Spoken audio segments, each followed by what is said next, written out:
Right, hello everyone. It's Monday, the worst day of the week anyway, but even worse if we have just drawn, but feels like a loss, lost the North London derby. I am Fran, your host today, as always, otherwise known as Golazzo.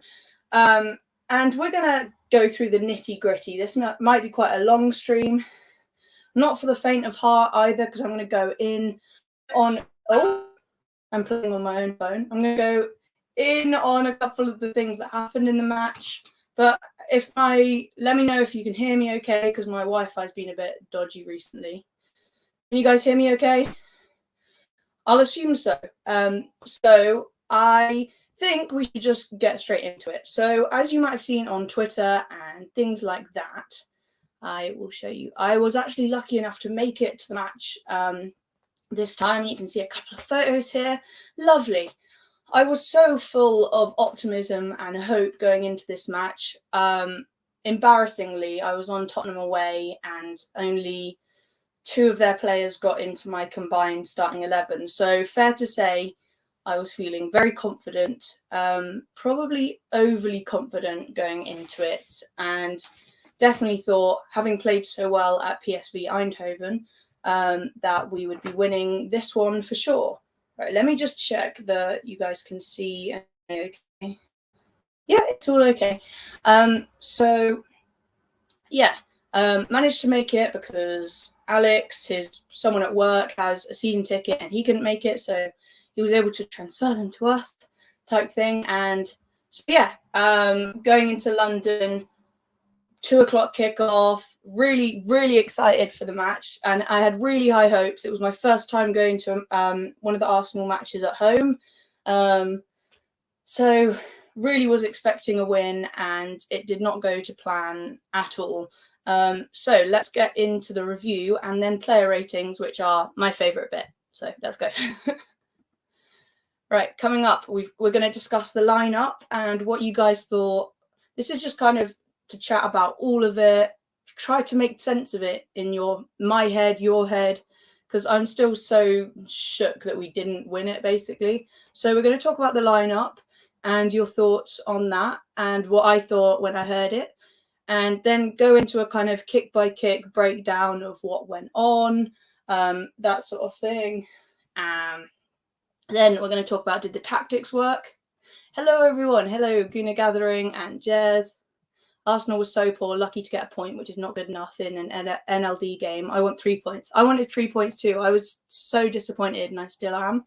Everyone big up Jez, and of course subscribe to him and subscribe to Guna Gathering. So thank you very much for dropping in on your Monday evening. We're also going to talk about the substitutions, which have been a big talking point, and I'm still kind of undecided. Actually, I'm not undecided. I did not think they were good, but kind of couldn't be helped because of some injury stuff. So we'll get onto that. And then last of all, player ratings. So we'll do player ratings about 10 minutes. So come back in 10 minutes if that's your favorite bit. But before that, I've got like a page of notes because I sat through the match again. Because obviously when you're sat there, our seat was amazing. We were like 5 rows back in the bottom, like left-hand corner, but it meant that we really could not see much once it went. So in the first half, Arsenal were attacking away from us, so couldn't really see any of that. And then the second half, they were still kind of pinned in that half because then Tottenham were on top, so couldn't see much there either. Give me 1 second though, guys. I just have to do something real quick. But thank you very much for joining me this evening. Let's just get into the lineup discussion. So, lineup thoughts. Hopefully this... Oh, it didn't work. No! Oh, I made a slideshow, but the videos aren't working in it. So I was showing... I took a video of us walking towards the stadium, and that's when I heard everyone around me saying the lineups were out, because it was about an hour before kickoff. And the first thing that I heard as I was walking into the stadium was obviously that Raya was in goal. It was kind of 50-50 for me whether that would be the case, but it's just confirmed now that Raya is Arsenal's number 1 choice at the moment. 1 second.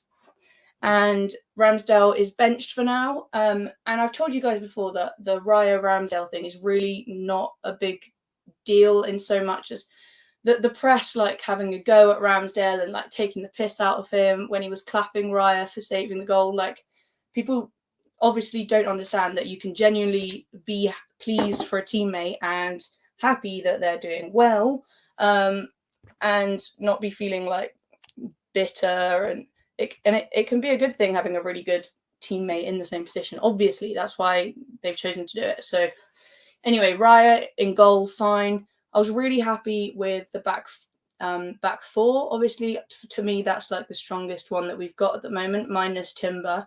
So we had White, Saliba, Gabriel, and Zinchenko. What did you guys think about the back four? Let me know. And it all starts to get a little bit odd going forwards. So we found out, obviously, Arsenal let us know that Leandro Trossard missed out on today. You can see that little tweet at the bottom, due to a slight muscle issue, which was terrible news because he played so well against PSV Eindhoven. And as you can see, or as we saw, Mr. B makes a good chat. Good point. He says, "Hey Frank, can't believe you lot are in meltdown. Brentford would give anything to be in your position. Try having a weak squad like us who are in a mess at the moment." Oh, well, thank you so much for your comment. That actually does put it into perspective a little bit. And I know that us Arsenal fans can be very reactive. We're not like in meltdown mode. It's just, to be fair, we are in a bit of meltdown mode, but we're allowed to because it's the North London derby. And this is the one game where when we're at home, we cannot lose. And I know we didn't lose and it was a draw. We're still undefeated, but let me melt down, okay? It's the North London derby, man. But yeah, big up Brentford, and everyone subscribe to Mr. B Hive or Football Chat. Talking of squads that are in a bit of a mess at the moment, arguably Arsenal's sorry, Posh Bertie just arguably Arsenal's squad is also in a bit of a mess because we have an injury crisis going on, and we're going to talk about that because something is not right. Why are all of our players getting injured? Posh Bertie come in here to steal the limelight, saying, "Sorry to steal your thunder, Fran, but 140 views on Kuna Gathering Watchalong, one of our most watched streams." Yes, guys, you've got to check out Posh Bertie and Lee's Watchalongs. They are iconic, like just completely unhinged. So I'm going to have to rewatch that. Thank you so much for oh, hello, Philly 2109. I can't I can't recognize your username with who you were on the Football Heritage. Sorry. But thank you so much for dropping in. Like, welcome to the channel. I'm still pretty small at the moment, but just I'd be talking about Arsenal to my boyfriend anyway, so I thought I might as well leave him some peace and occasionally stream with you guys. I've been sorry to be a bit absent the last couple of weeks. We've had some like family stuff going on. Someone's really not very well. So I haven't really had like the energy to get on and like be all cheerful for a stream. So, but I'm getting on here as much as I can and definitely still following everything. So don't worry, I have my opinions. So everyone subscribe to Guna Gathering and Philly. I can't. Yeah, what's your channel? I'm kind of confused. Anyway, yeah, Trossard injured. So there's this weird Frankensteinian concoction in midfield and up front. Luckily, Rice is there for the first half. Vieira and Odegaard. So yeah, Havertz dropped big, and I think good that he was dropped because we know he's getting so much stick already and like noise around him, and it just takes him out of the limelight. It's like the opposite of what Southgate did to Maguire, which was playing him and just making all the noise around him increase like 100 times.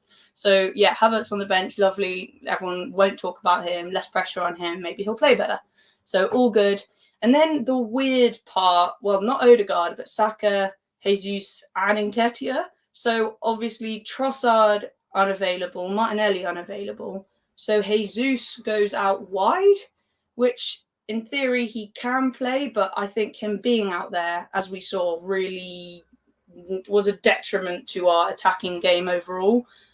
His skills weren't being fully utilised in that wing position. And then Eddie is such a different player to him in the centre that our whole attack to me just felt like unbalanced and off. So yeah, Connor, stop! I love this guy. If you've seen a good intro, like Jez's intro, TJ's intros, all their graphics, that's Connor, and he is sound as well. Got a great football opinion. I provide level-headed views. Thank you, thank you. Gil also said, "Hi Fran, good to see you. Good to see you too. Thank you for coming and chilling. A draw is a defeat in an NLD. It's never about the 3 points. I'm still fuming. Yeah, on this, it does feel like a defeat, and it hurts so much because the Tottenham fans right now are feeling so smug, and really like pushing it down our throats and like rubbing it in our faces. Because to be fair, like us Arsenal fans, including me, were feeling really confident going into this. So this draw / feels like a defeat is actually embarrassing, like for us Arsenal content creators who've been getting behind the team, and I don't know, it's not good. It's embarrassing. I'm embarrassed, I'm disappointed, and it kills me inside to see my friends that are Tottenham creators just like rightfully like giving it all that. So it's not good. It's not good. Right, I can't actually show you this video for some reason. But this is me basically before the game. As I was saying, the lineup was a bit weird, but we've been in such good form that I filmed this video. You can see it on my Twitter, which is Cine Sketches. But anyway, it's just me saying like, "Come on, you Gunners! I'm feeling so confident. I'm about to go and sit down inside the Emirates. Oh my God! Come on, we're gonna smash them." Is basically a summary of that video, and I just thought I'd show it to you because it's quite funny. Because it's like one of those memes where it's like images taken like that precede unfortunate events or something. So it's like the pride before the fall, and I was so young and innocent and full of positivity, and then yeah, coming out of the match it was a different story. Right, so while we chat a little bit about what happened in the match, everyone, I want you guys to try and I was really just thinking all day today, like, why did we not win? Is it one reason? Is it lots of reasons? So while we're talking about the match breakdown, please tell me, why did we not win? If you had to summarize one reason, lots of reasons, let me know and I'll bring up your comments. So Guna Gathering says, in retrospect, would it have been better if we had played Nelson? I actually think Nelson did really well coming off the bench. So where I was sat, he was right on that left wing and we were just there, and just watching him, he was so tuned in and really taking direction from the manager. The manager was telling him like to make those runs out wide, do what Martinelli does, basically get into space, receive the ball, and he was really tuned in and working well. He just didn't have enough time on the pitch, I don't think. And Jez, who's got so much experience with Spurs fans, rightfully says they love to celebrate a draw because they win nothing. Yeah. Posh Bertie says, Tottenham fans celebrating a draw while we're treating it like a defeat. We're not the same. Damn. And Anthony, hello. Hi. Oh, hello. Hi, Fran. Hope you're well. We were poor. A couple of players should go, like Nketiah for one. Yeah, it's not good. Static. I've still got to make you my mod. Hello. 11 likes. Thank you, guys. Let's see if we can get to 30. I think my max is like 21. So, yeah. We drew because of Arteta's nonsense substitutions. Yeah, definitely. The substitutions were completely odd and not good. But yeah, we'll get into it. So, first of all, I had a couple of notes on my paper. Oh my gosh, I don't even know. I can't even read what I wrote. But anyway, what I was going to start by saying, I'm not going to go too much into the Spurs performance because, as Arteta's always saying, it's focusing on what we can do better. I'll just start by saying Spurs played well, fantastic, but it was how we predicted they would play. Like, we knew that Ange ball is attacking and in your face. And to me, I'm just disappointed that when it becomes a combative game, when a team gets in our face, like last season, we just kind of like crumble, not lose the plot a little bit, but like lose confidence and don't seem to have like, when things aren't going completely to plan, we just kind of lose our heads a little bit. So yeah, thank you anyway, Static. Right, so we had this lineup, and as I read out, and you can see the substitutions there as well. And basically, to start with, immediately it was fast paced, and Arsenal were not allowed to do our nice long spells of possession. So Spurs were getting up in our faces, fouling Saka a lot, disrupting things, and that's that's where I think Declan Rice was really good, and because that stuff doesn't phase him at all. He's so used to that, like from West Ham and stuff. They play like a physical game, and he's so big and massive. And but that's the thing, because we've got big players like that you'd think would be up for like a battle like that. And for some reason, to me, it looked like we were out battled. Like when every second ball, like they were getting there first and stuff, especially in the second half. But they showed more fight than us, which I just think is like inexcusable. Was it going into the game overconfident? But to me, I think like there was an issue with the lineup and the tactics, certainly the substitutions. So the last few games, Jesus has been playing up front as striker, fantastic. And what he does is brings in everyone around him, like Saka, Martinelli, Trossard, all those guys. He links them all up to allow them to run in on the wings and create loads and loads of chances. So with Jesus being out wide, he was receiving the ball much less, was a bit more isolated, and couldn't do what he does best. That out wide position would really have been perfect for Martinelli or Nelson, where someone who just gets the ball and drives with it down the wing. That's not Jesus's game. He can do it, but he's so much more useful centrally, in my opinion, than Nketiah, who I think watching him on the pitch is so much more like, I'm going to stand here and wait for the ball, like much less movement, doesn't like harass, though, like just much less movement, much more static. A static in the chat. Sorry. So yeah, I should just call you Nketiah. No. So yeah, Nketiah central and Jesus out wide. I know it's all in hindsight, but could we have played Jesus in the middle and then had Nelson out wide, who came on later in the game, like at the 80th minute? So what's he supposed to do for 10 minutes? To me, it felt like the substitutions were way too late, and it was a case of like throwing everything at the wall and hoping something sticks. And the subs were restricted as Rice got hurt and the fact Trossard got injured in training. So let's talk about it. This injury thing is really not good at all, obviously. We're seeing it in other teams. For example, Chelsea, I would think of having loads of injuries. There are a few other teams, but mainly I think of us and Chelsea. We have loads. So who have we got out? We've got Partey, Timber, Trossard.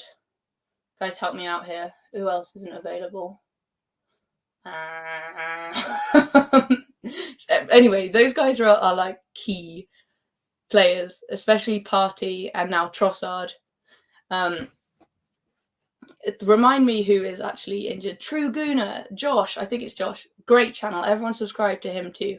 I need to do another panel show again. Do Martinelli, of course. Thank you. Lee's here for me from Gooner Gathering. Martinelli's also out. Jesus has just come back from an injury. We know Zinchenko's just come back from an injury. And if it does, it might just all be coincidence, but if it does coincide with having the World Cup middle of the season last year and more matches, arguably, like more, although we weren't even playing like loads last season because we were out of all the competitions pretty early. But if it's a workload thing, like this player's not getting a very long summer break or whatever that is, I just think at this point, like the management of the players needs to change a little bit.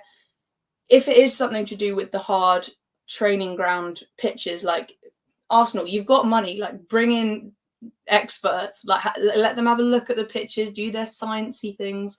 If it is the pitches, then you're going to have to do something about it because it's going to ruin people's careers, cause like long-term injuries. The Timbers, it's just weird how Rice as well is off injured as well, and he's so reliable. So if it is something to do with the amount of training, the workload, or the pitches, sort it. Because the squad yesterday became so depleted after Rice came off. Jorginho came on but was not good. I'm sorry, Jorginho, but he was not good. And what really annoyed me, actually, I was sat where the subs were warming up, and he was chatting to like one of the Spurs subs that was warming up like he was a best mate. Like even Havertz was like just focusing on the game and warming up. But Jorginho was like treating it like just a good time. He was chatting with the Spurs subs. So I don't think, obviously he doesn't, like he's not an Arsenal fan. He's not been here long, but at least like try and pretend that you respect the occasion. Yeah, that really annoyed me, to be fair. And especially when he came on and made that mistake, it just seemed complacent. And that's weird though, because I think of Jorginho as like the consummate professional, you know, he's got the experience, he won't let you down. But that was disappointing for me. So let's go to a couple of your comments.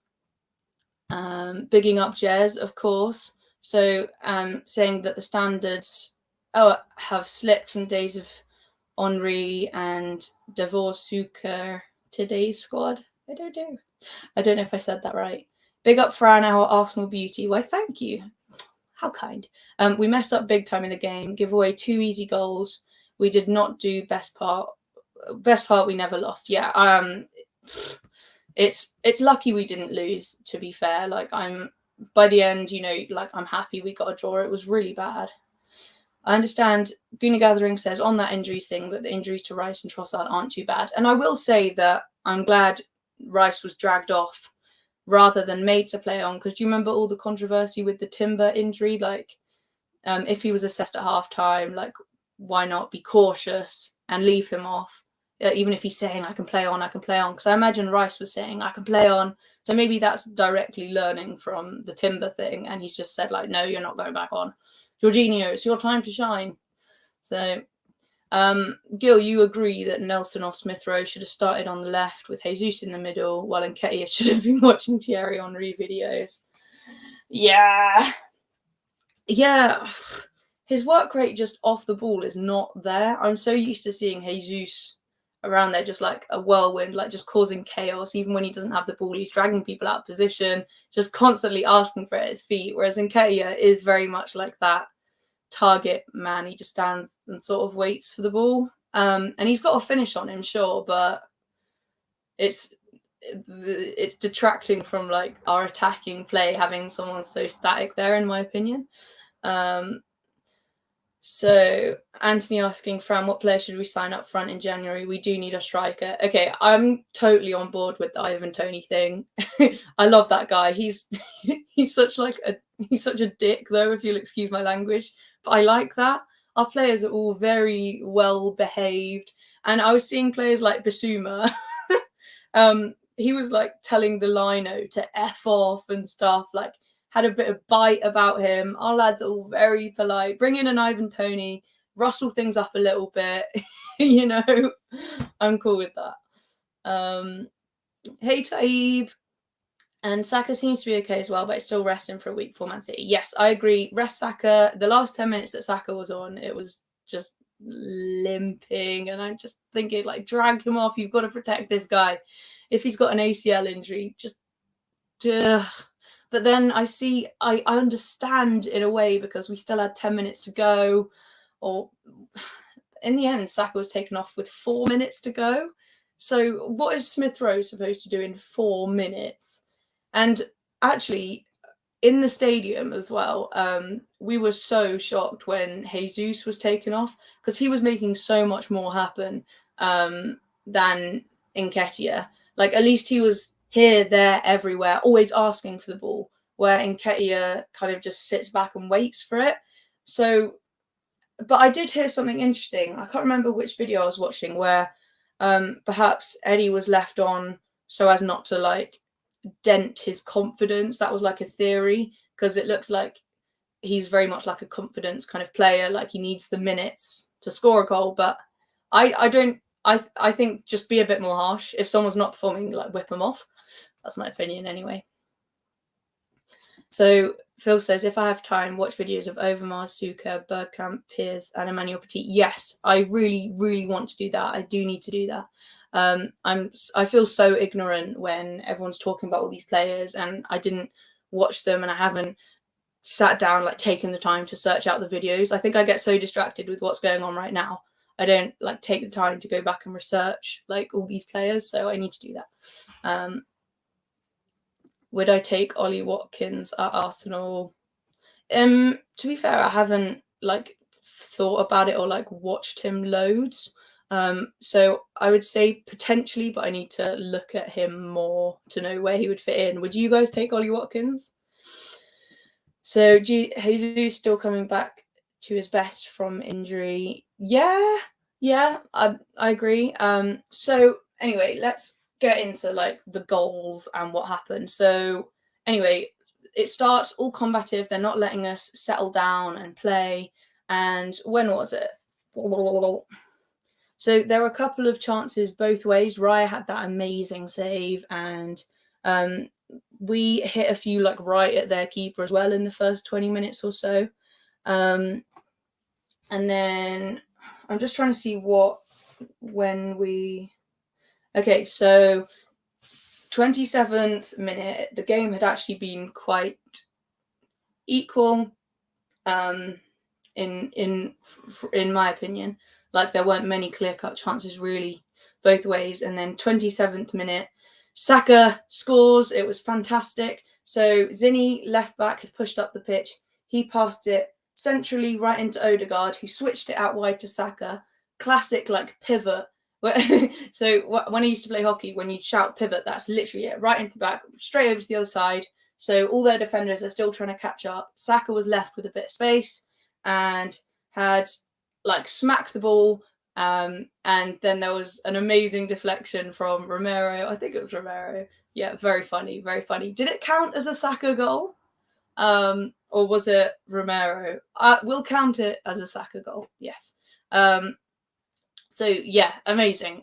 We scored 27th minute, and what was disappointing was how we couldn't hold on to a lead. And I would understand if Tottenham were outrageous, and they were really good, but especially our second goal was caused by our mistakes. And it just feels like last season all over again, where we're the ones causing our own downfall as opposed to being played off the pitch, you know, especially that Jorginho mistake. And the first goal that we conceded from them was not good either. Just before half time, basically, we end up conceding. Let me get my notes up. So the second goal in the entire match, their first goal, just before half time, 41st minute, terrible time to concede.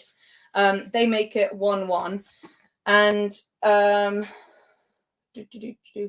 basically, they actually played pretty well. They were knocking it around the box. Before that, Raya had made 2 saves in a row. He'd done a double save, and there'd been like warning signs. But still, somehow, Son managed to...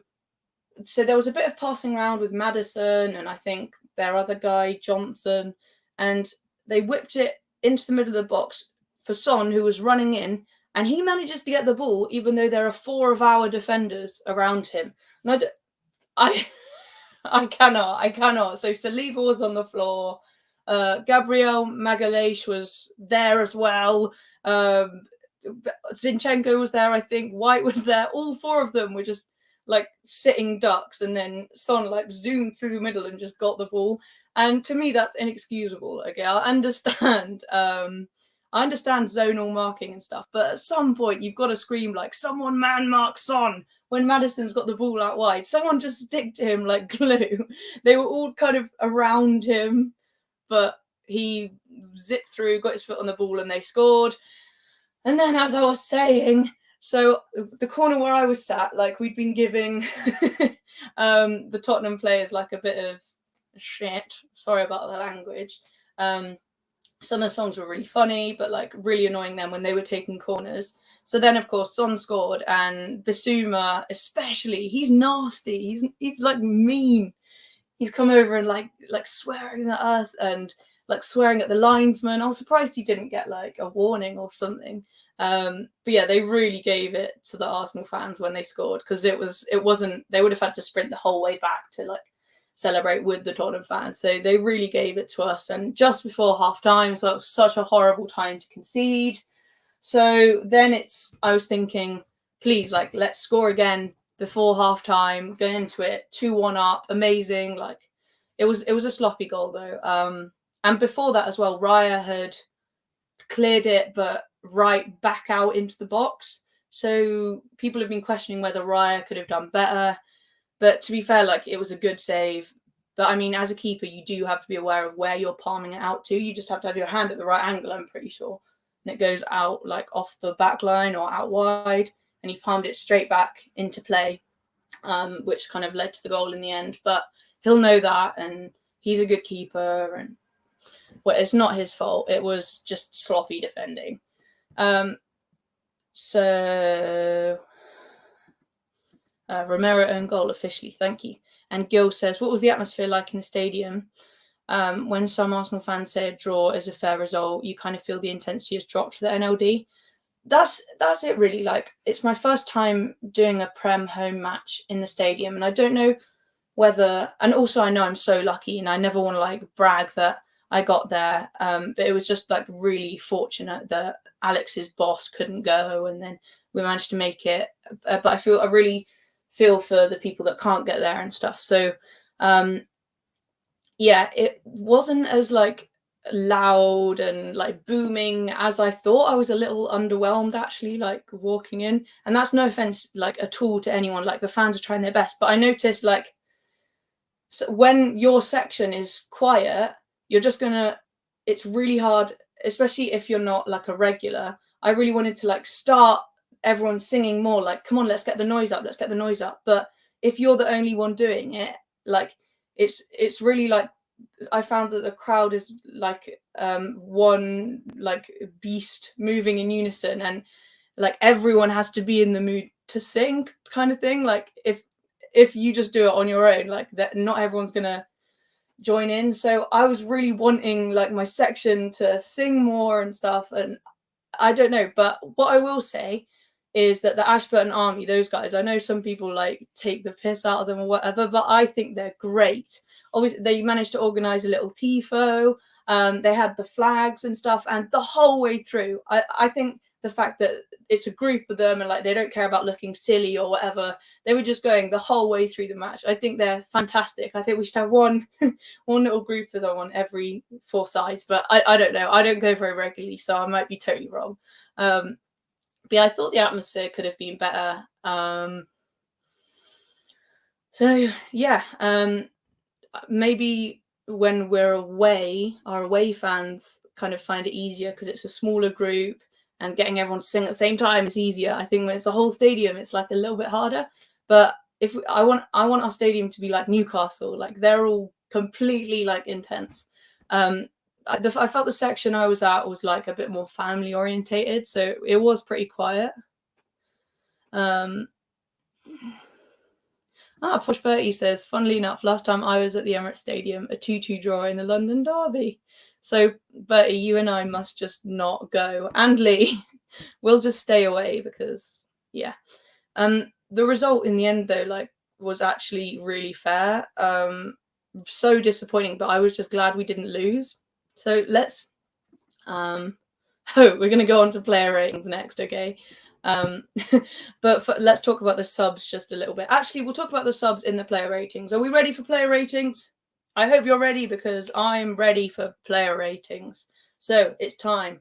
Player ratings are like my favorite part, but I'm going to need your help, okay? So you must help me. Let's get into it. And through that, we can discuss like what else happened in the match and everything. So I thought to lighten the mood, I would do some interesting, I would do some, and also I don't know if you're allowed to use like photos from the Arsenal website. So I was trying to find photos from the players' social media, because then I won't get like done for copyright. Okay, we've got one person who's ready. Jack is ready. Also, remember to hit the likes. And let's see how the player ratings go, whether I'm being too harsh or not, because I might be being too harsh. So first of all, our goalkeeper, David Raya, with Win, the dog. What are we giving? Oh, Jez agrees. He said the Emirates has no atmosphere, nothing like Highbury, and that is when Arsenal lost their soul. Yeah, I think it's got better, but I agree, it wasn't as great as it was. Yeah, I wish I saw Highbury. Gil was born ready. Good. Photos will be fine, Fran. Raya 7. Okay. So it's actually a bit of a mixed bag because obviously for me there was this mental save he did where it just looked like his arm grew longer than it looked like the. It was amazing. I used to get these moments when I was in goal. I know I was like nowhere near like that level or anything, but where even you think like there's no way I'm getting this, but you keep trying anyway, and it's just like millisecond. You actually managed to get there, rather than like when you do think like I'm going to try and get it anyway, even though you think it's physically impossible. You can actually do these like mental saves where like it just defies like logic, and I couldn't believe my eyes. We all thought it'd gone in. So yeah, that save was outrageous and probably gives him like an extra point. Were they really? I don't think any of these goals were like his fault on his own. Perhaps he could think he's done better. A good goalkeeper always thinks he could have done better. But yeah, he played really well. However, what I will say is I don't think he played way better than Ramsdale would have. So it is like a really tight competition for me between them. Towards the end, they were starting to put more pressure on him, and his distribution started to go. There were a few kicks. And he just kicked it straight out. And Spurs were pressing really hard and stuff, but I'd expect him to like be a little bit calmer under pressure because he's meant to be like so good at distribution and stuff. So really good save, 8 for the save, and then 7 for the distribution going downhill, and perhaps not clearing it out wide for their first goal, maybe. But you guys are saying 8, 7. Taib and Jazz are going to rebuild Highbury. Do it. Raya 8. So you guys are saying 7 or 8. I think, yeah, he's doing really well, but wasn't quite as assured as he probably would have hoped either. So Jack agrees that Raya's not at fault for the goal. Okay, so let's call it 7.5. And next player, what are we going to give? What are we going to give Benjamin White? This photo makes me laugh because it's from that interview where they said like, oh, do you think it was due to the team spirit that you guys managed to come back, from a goal down? And he said like, yeah, but we're also pretty good at football. I just love that guy. He's such a little wind up. So Ben White, what are we saying? I would say not like his sparkling best game, but equally didn't like have any howlers, any stinkers.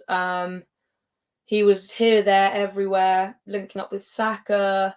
So you're saying 8, 7. Jez is saying Raya 5. What? How? Why so low? As in just average?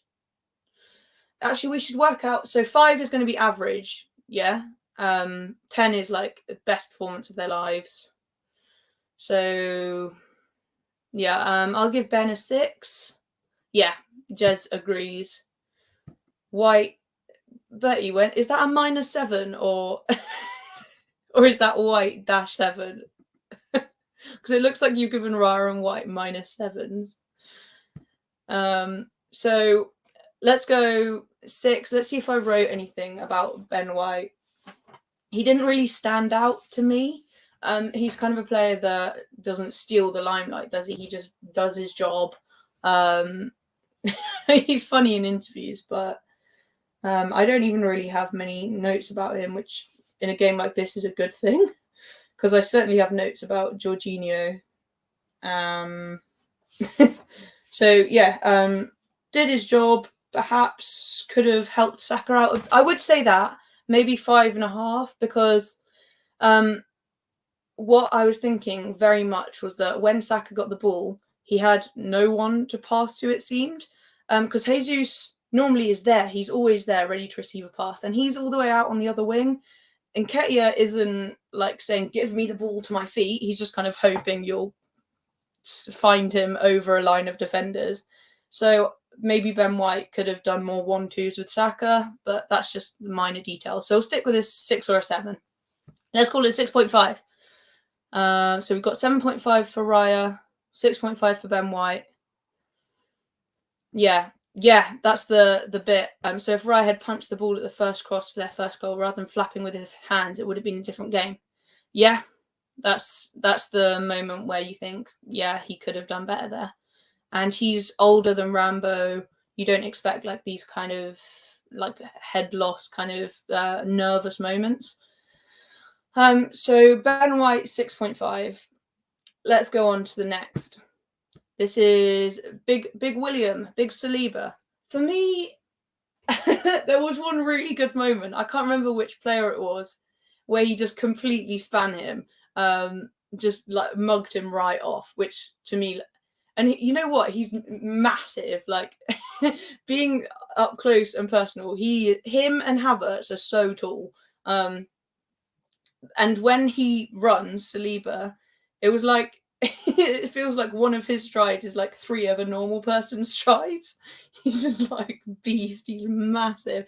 So yeah, he mugged off their player and in like 3 steps. Like I'd like to see him carrying the ball more like that, because he drove with the ball past one of their players and just covered so much ground. So Saliba 8, 7. Saliba 8 made a lot of last-ditch tackles. Yeah, it feels like all the time when you think hope is lost, he comes sliding in. Although he's really good at like running back and doing these last-ditch tackles, but I think all of them were kind of at fault for Son scoring the Spurs' first goal when all like 5 defenders were in the box. Just no one like picked up Son, which is like rule number 1 of playing against Tottenham. Make sure Son's not free in the box. So we know he's amazing, but I would say like it wasn't like outstanding at any points. He did his job, did it well, but actually he was the only player that also had hung back enough for their second goal. So his positional awareness, he doesn't get dragged up and out of position like Zinchenko and maybe Gabriel. He had stayed back and was the closest to Son when Jorginho let the ball go. And so I do feel secure when he's there. Like we know that even if everyone else is up the pitch, Saliba is back and he's aware and he knows where to be. So I'll give him an 8 as well, to be fair. Like he was completely on his own against Maddison and Son for their second goal. And it was just between, he was in no man's land, basically. If you watch the second goal, horrible goal. Jorginho's mistake, horrible.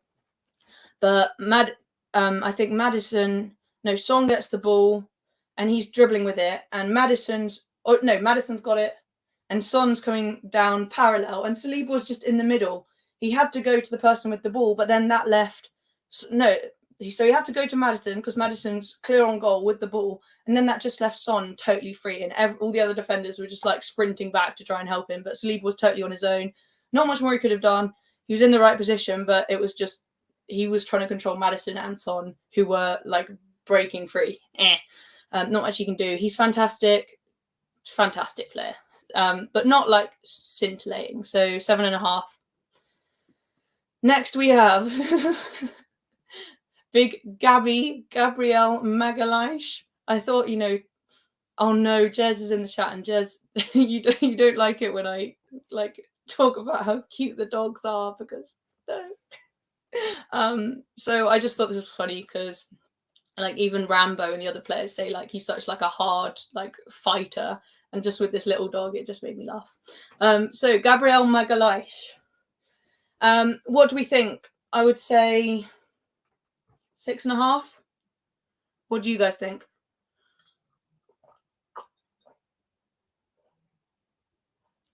So it's not strictly his fault, but when Jorginho loses the ball, we will get to that. Gabriel's caught off guard, probably because you don't expect that to happen. Like, as that back four of defenders, you don't expect one of you to just completely screw up and leave them tearing behind you all. So he was like just scraping to get back once they broke free. But also he didn't stop Son for that first game, but he was all right. He was all right. You guys are saying 6, not his best game. Thank you very much for your comments, by the way. Keep helping me, because some of these I'm not really sure about. Normally I'm used to watching it on the telly and stuff, but in the stadium I was like super distracted. I didn't even see the second goal because when Saka scored I didn't see the Spurs second goal because Saka scored his penalty and then someone spilt their beer like all over my chair. So I was like trying to get it off my clothes and stuff. And then in that next minute, the Jorginho error happens, and I actually didn't even see that entire goal. So you guys might have seen it, if any of you guys watched it all on the telly, might have seen it a bit better. So Gil says, I'll go 6 in and out of the game. Okay, yeah, I mean, it wasn't that impenetrable defence that we're used to seeing with Saliba and Gabriel and Zinchenko and White. We were vulnerable to the break when Maddison and Son came tearing through, and it's odd because I'm so used to that backline being able to deal with like most threats. So I don't know whether it's just them being caught off guard but not the best defensive performance overall from our guys, in my opinion. Like, I expect them to be much more solid than that as a unit. So next, player rating for Zinchenko. Sorry, I was just trying to find like random photos of them. So Zinchenko, I was actually impressed. I might have got this totally wrong though, but I thought he did some really good passes. Like, most of the time when I saw like Saka receive it out wide, I'd look over and go like, oh my God, like who passed that? That was insane. And it was normally Zinchenko. However, I need your help here with this one a little bit, because our defense was a bit shaky. Did he offer much going forward? Let me see if I got any notes like specifically on him. I thought he did do a few good passes. So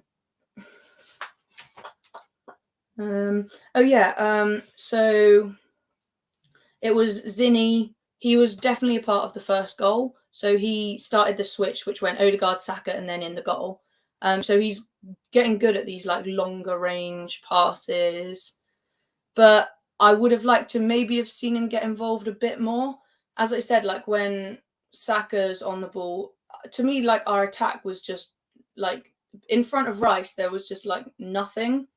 It was like, or maybe it was because the Spurs guys had like packed out that area of the pitch, but could Zinny have like offered more going forward, done a few more 1-2s maybe?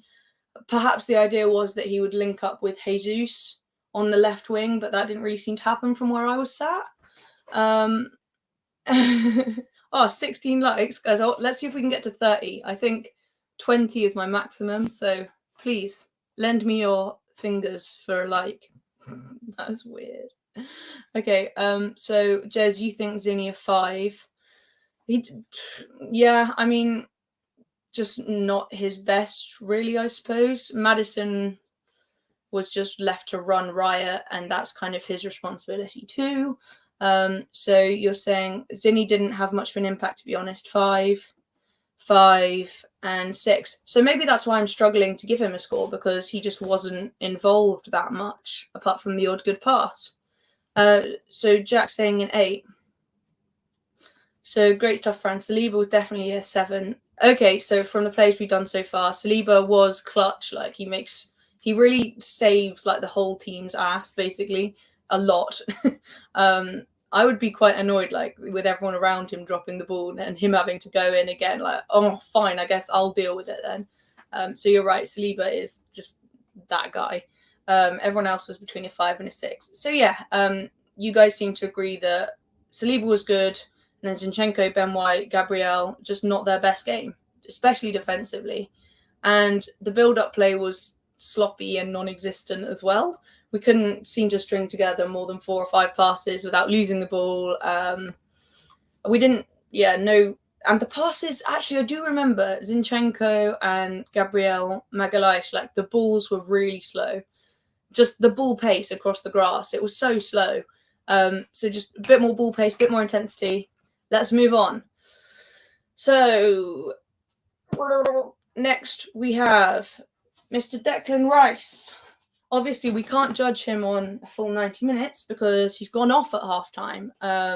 Hopefully he's all right. And I think we definitely looked much worse when he came off.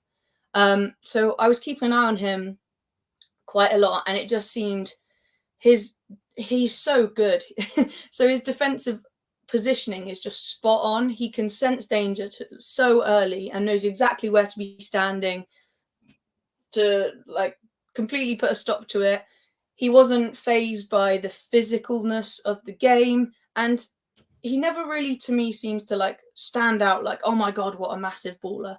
To me, he's like one of that position you don't really notice because he's so stable and consistent. And I never say like, oh my god, Rice has had a howler there. He's very, very reliable, solid. I felt very confident with him being there. And to me, it's just odd that our defence looked so kind of shaky in the first half when we have Rice and Saliba, especially like those big guys, and Maddison and those guys are just zipping around them. So for me, Rice will get, he didn't play the full 90. So you guys are saying between a 6 and a 7. So you're saying not his best game, or is that just because he couldn't play the full 90? I thought he was really good defensively, but definitely he does not offer what Partey does in terms of build-up play and when we're going forwards. So Partey is so good at these forward balls to like Odegaard, spotting him like behind defenders and stuff and whipping it out wide to the wings. Partey's like an octopus man with his distribution, whereas Rice still, I think, needs to like build up that side of his play because he's so like defense minded. So I do think we're missing Partey in the build up, but at least we've got Rice. Do you remember it would have just been like El Neni or Jorginho? So for me, yeah, good defensively, maybe. Because the first goal we let in when he was on the pitch as well, which was sloppy. And they kind of just played around us. So, yeah, you're right. 6.5, 7. You guys seem to agree with a 6. Okay. Push Bertie saying 6. Jez saying 6. Jack saying 6, 6, 6. Okay. Oh, mate. Okay, let's go with a 6. I would have said 7, I think. But, yeah. Right, Martin Odegaard. Here in this picture, you can see he's somewhat hiding. And would you perhaps say that he was hiding a little bit in the game? Because I might. However, that being said, I feel like a lot of the time he was trying to do so much on his own because Rice is behind him, not really pushing up and like helping him like with 1-2s and stuff. You've got Eddie in front of you, which won't do 1-2s with you. He was linking up with Saka quite well. And Vieira was trying, but he got whipped off at halftime. So obviously Odegaard really great at putting pressure on and stuff, but I don't feel like he was part of our first goal. But you kind of expect a little bit more perhaps to me. I can't fault his work rate, okay? The man puts in 150% effort all the time. However, what I can fault perhaps is sometimes in these big games, he seems to disappear a little bit to the background in terms of doing stuff with the ball. So, yeah, as Bertie was saying, first half, he was good. Second half, he disappeared. And I think that might just be like a case of he can't do it all on his own because he's surrounded by Havertz, Jorginho, but like you can't be a captain and just say like, oh, the players around me aren't very good. Like I'm going to really struggle in this second half. You have to be the one to like lift up the team on your shoulders and say like, give me the ball. Let's do this. Shout at the team. You know, that's when I'd like to see him get angry.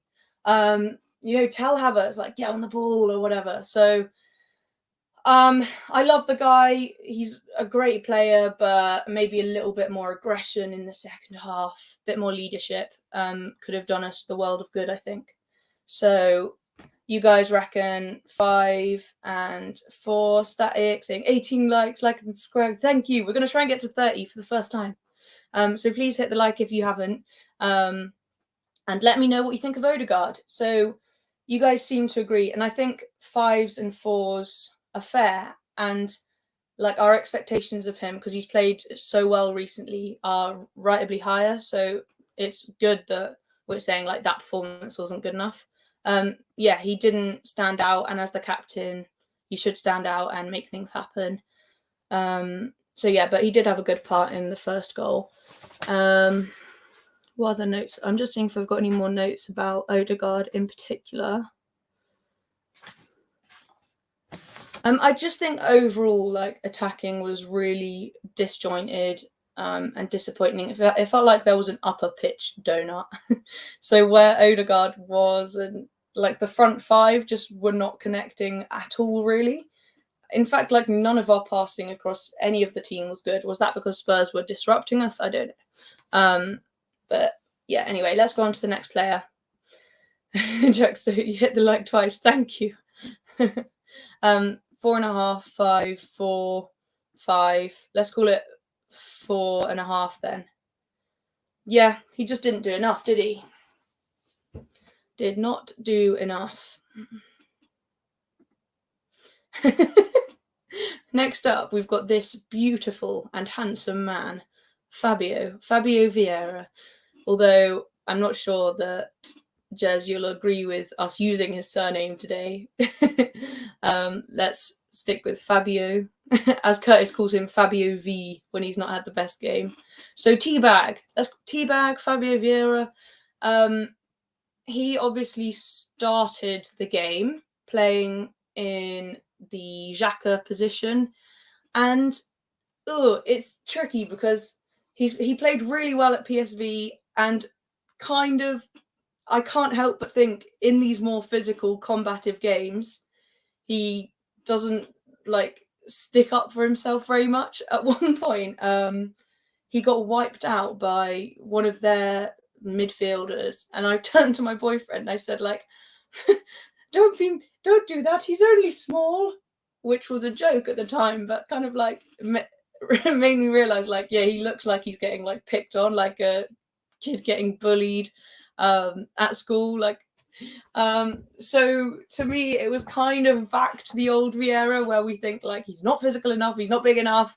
Kind of went missing, not as badly missing as we saw last season, but all of these guys, it felt like they were all waiting for someone else to step up and ask for the ball at their feet. And again, he was one of them. I wish he'd have taken ownership, because I think when one person does it, everyone else starts asking for the ball at their feet. But instead, it was like waiting for someone else to make the difference. So he got whipped off at halftime. You guys are saying 6. You need a photo of teabag instead of this. I just thought he looked so charming, you know. It's a beautiful photo. I don't know. I was just having fun with the photos. Sorry. Sue me. It's just funny. It looks like a cringy, like, love song album. So Vieira 6, at least he tried. And not so fab, 5 for fab. Fabio Vieira 5. Hey, facts, lol. I was quite shocked that he was taken off at half time. Because I didn't think he warranted like being whipped off. He wasn't terrible. Like, I would say he was about the same level as Odegaard. Like, he was getting involved. Wasn't like outrageous, outstanding like we've seen him in some easier matches, perhaps like PSV. But he, as Jess says, he was up for the challenge. He was getting involved. I don't know why he was taken off. Fran, don't let your boyfriend get upset with you. Yeah, sorry, Alex. I'm leaving you. Fabio is too beautiful. No. Oh, it's. I don't think that. Don't worry. Oh, I've gone all lightheaded. Where was I? Let's get off this picture. But I thought, yeah, I don't know why he was whipped off at half time. Like, I didn't think he had any howlers or anything. So I'll give him a 6.5. Yeah. That's probably a terrible time to enter the stream, Arsenal Manic. So it's a long story, but basically, I don't know if I can like steal photos. If you just Google Fabio Vieira and use the first photo, I don't know if I'm going to get done for copyright. So I had to find like niche photos of the players. This one isn't that niche, but if you go back, there's like some. I know, it's just funny, isn't it? I thought it was funny anyway. But yeah, bad time to come in. So Jesus, Højbjerg just got terminated. What? I don't get it, Guna Gathering. 20 likes! Yes, I think that's the first time I've got 20 likes while we're live. So let's see if we can get to 30. So, Jesus. What I would say is fantastic that he started, but he started as a left winger. Not his position, and doesn't utilize his strengths, which is like linking up with all the players, doing little 1-2s, moving around, like just behind the box and all of that. He just was kind of out there on his own on the wing. I don't know whether that's, he was probably told like stay out there, don't drift into the center, but he just wasn't like super involved. However, especially like sitting there, being there, he was everywhere. Like whenever something was going on, he was involved. He doesn't hide, does he? He wants to get every ball. He's like, he's got that fighting mentality. He wants to be in and about bulldog. Like he's always there, like battling with someone. Standing up to the occasion. However, so I can't fault him for that, but I really can fault him for his finishing sometimes.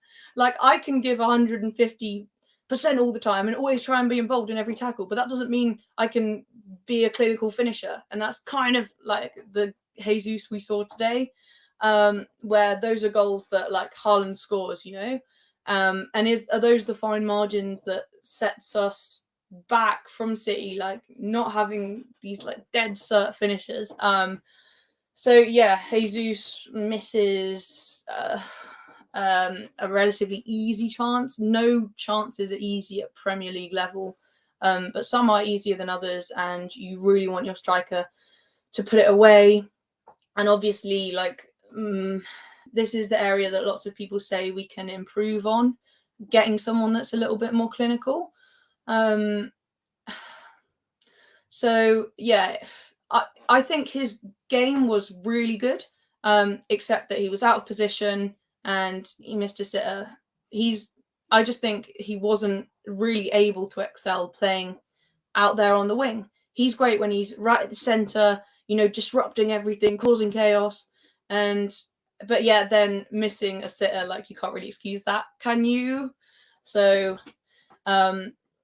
Posh Bertie says, Jesus 4, Mr. Terrible Sitter. Jack says, Fab has me weak. Yep, Fab does have me weak. It's more for videos than pics, I think. Okay. I still quite like doing like the weird pictures of them though. It makes me laugh. So Jez, you reckon 7. Thank you for still being here as well. I get bored of the sound of my own voice, but Jesus gets a 7. As in the Spurs midfielder got released. What do you mean? Sorry, I'm like, that's totally going over my head. Okay, maybe he was a little harsh. Jesus gets a 6. Jesus 6. Would have been a 7 if he didn't miss that sitter for 2-0. Still coming back from his injury into his best. So you guys are saying 6 or 7. I would say 6.5, but because purely he didn't really have the opportunity to play his best game, because he's sitting out wide, which isn't like the area where he can excel. And you've got to finish those chances, really, haven't you? But I'm not going to like beat him up for it. Like the whole attacking 5 were just not creating enough. And because there weren't like loads and loads of chances, it meant that one seemed to stand out more, you know. I thought he played really well. If you do weird photos, make sure they are cartoons. Lol. Yeah. Yeah, I think like the weird photos are done now. It's like more classic pictures of our players. I was just typing in like Fabio Vieira funny and like just finding like photos that made me laugh. I don't know why. Bring a bit of laughter to our miserable Monday. Anyway, Eddie and Nketiah. Eddie. Kept on for, was it all like 100 minutes? I'm pretty sure he didn't come off at all. Let me just check the substitutions. So, yeah, Eddie didn't come off at all. Jesus was taken off for Nelson. Saka was subbed eventually in the 97th minute for Smith Rowe.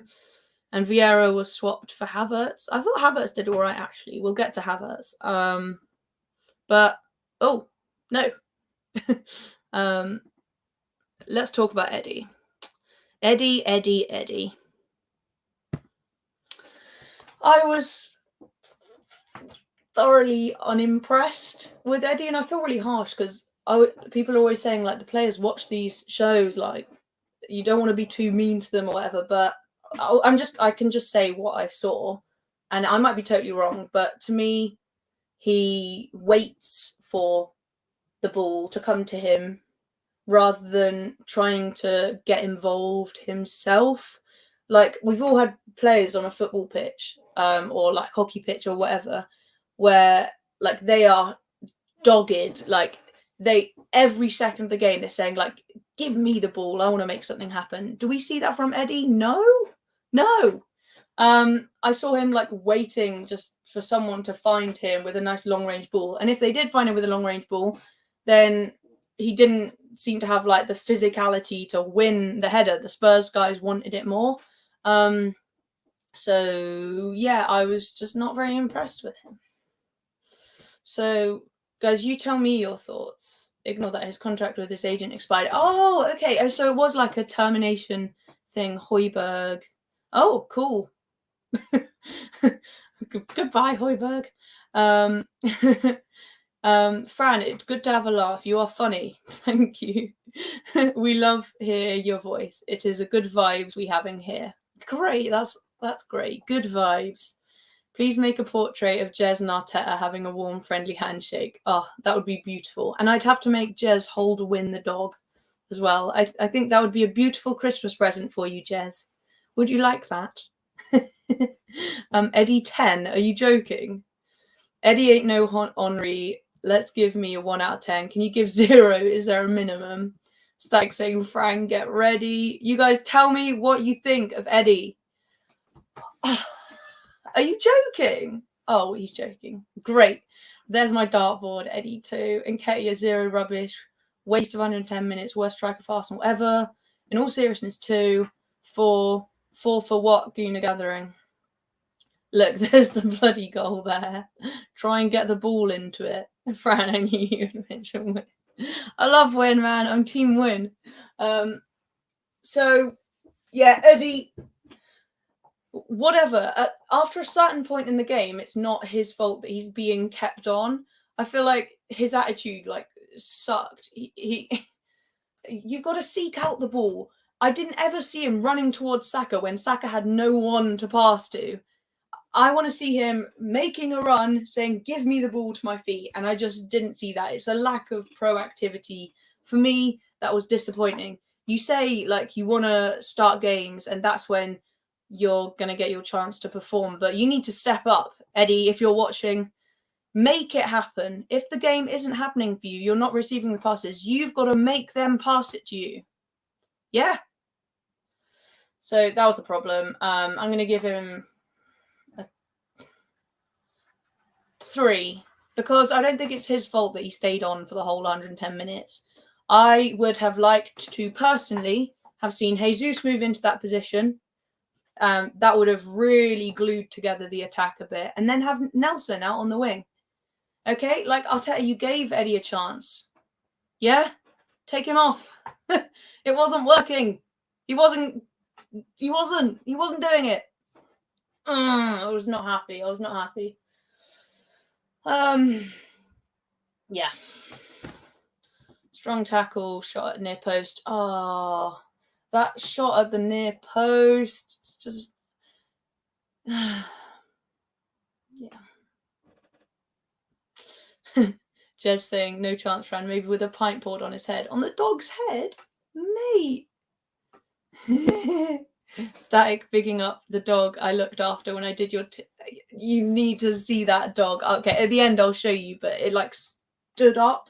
It was the cutest thing. She was so cute. Anyway, don't get me distracted with dog talk. I'm trying to persuade Alex to let me adopt a dog, and because we're in rented property, he's like, no. So, yeah, I'll keep you updated on the dog adoption campaign. But anyway, you have nothing in common with him, polar opposites. We're going to get to the manager ratings. And yeah, very lucky not to get a red card. I thought he was going to get a red. He completely wiped out their keeper, Vicario. He got to the ball, but mate, it looked like a leg breaker. So he'd done this massive slide tackle right towards the goalkeeper. And I feel a bit contradictory because I've said like he's not making things happen. But there he was trying to make an impact, but it was a dangerous impact. It's just not gelling at the moment, and maybe Arteta sees something we can't. But I think Arteta's like, when you're in a relationship that's not great, you're in love with what you think the relationship could be. This was like my first boyfriend. I kept sticking around with him because I was thinking about, oh, one day it will be like this. I can see this perfect vision of us having a picnic in the park. It will be beautiful. And then someone told me like, okay, but you can't date someone, or in this analogy, play someone on the pitch for what you think it could be, what that vision could be. What matters is right now, it's not good enough. You can work on it with a player, but if in that game, in that moment, it's not all roses, it's not good, make a change. Having said that, we're going to get into the substitutions. Like, we did have limited choices, kind of down to our extensive injuries, but I think the substitutions could have been better. Show first, talk later. Okay. So Arsenal Manic, you're rightfully pointing out the 3 ex-Chelsea players in our books. Eddie, Kai, and Jorginho. This is sabotage, ladies and gentlemen, and apparently no refunds after 28 days. I want a refund. Was Eddie an ex-Chelsea player? To be fair, he didn't. I know what you're saying, that he didn't really have the service, but then you can't just wait for them to service you. Like, go and get involved. I've been like playing in games. I know hockey's a different sport, and I always talk about hockey, but I'm not getting any of the ball, so I just like ram my way into the centre pitch. Say, give me the ball, which is my argument. So, Mr. B, hello. Jez with the swords. Stop making excuses. He is crap. I don't know why I read that as he is carp, like the fish. maybe he is. He is fish. Right, Eddie Murphy, Beverly Hills flop. You got that from Curtis Shaw. He calls him like Eddie Murphy and Norbert and stuff. Do we think he was the rapper? Is he D-Day, the guy who did that rap about fulfilling his potential? I don't know. Eddie is not good enough, says Posh Bertie. And I think that's something a few of us were thinking after that game. But then, yeah, a couple of games ago, it's like, oh, Eddie's doing a great job. And then people say, oh, he's not good enough. But I know that, Bertie, your stance on Eddie is, everyone go and watch Bertie's match reactions at Gooner Gathering. Like, if anyone gets angry about Eddie, it's Bertie. So bit harsh, Jez. Yes. Sorry. Everyone be polite. I suppose I don't care. Right, Starboy. Ratings for Starboy. I love this picture. So Bukayo Saka, I think First half, very, very good. I felt for him, actually, because as I was saying, I was noticing quite a lot. He would have the ball and there was just no one to pass to. Also, he got fouled. Luckily, Udogie did get a yellow card after like 3 fouls that could have hurt him. It's a matter of time before one of these fouls like breaks his leg or something, because he just gets like obliterated every match. But anyway, he played really, really well the first half, in my opinion. He was getting the ball, making the runs, but I saw him so often looking up for someone to pass to, and no one was offering themselves up. Odegaard maybe, but he wasn't like his usual scintillating best. Jesus is normally there, right?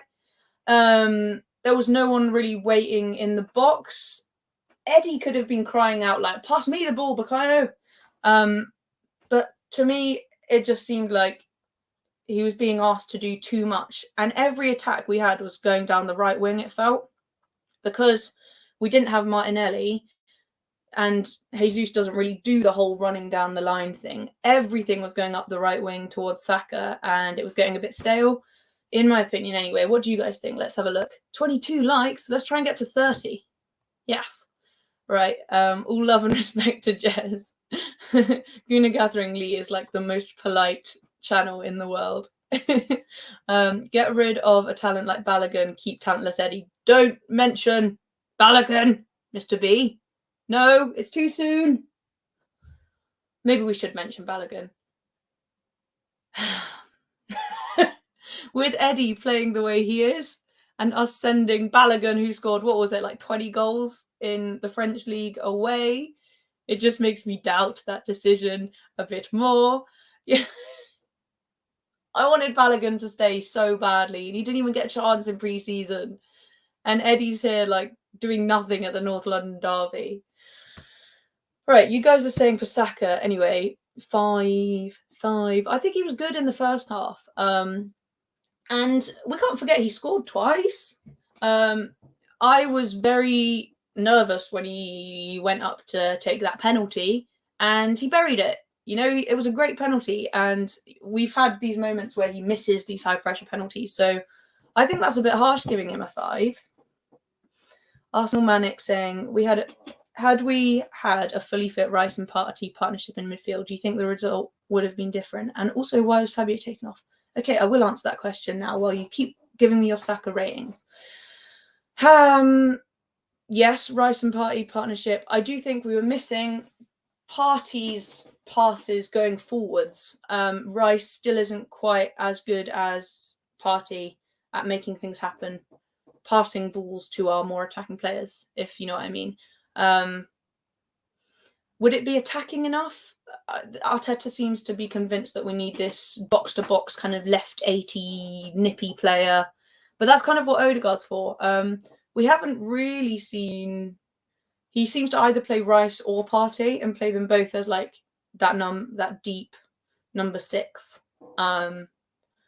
But I would quite like to see Partey be the lone pivot and then let Rice loose up a little bit, get him more attacking. So I don't know. It's a good question. But at the moment, it seems to be either Rice or Partey. And Partey's always unfit. So we need to move on from Partey, really. Like, I think this summer he'll only have a year left on his contract, and he's so injury prone. So yeah, anyway. And do you think the result would have been different? Maybe. Our attacking play was so disjointed. So yeah. And why was Fabio taken off? That's what I was talking about. So when we did Fabio's player rating with that beautiful photo of him, I'm not really sure that he warranted being taken off.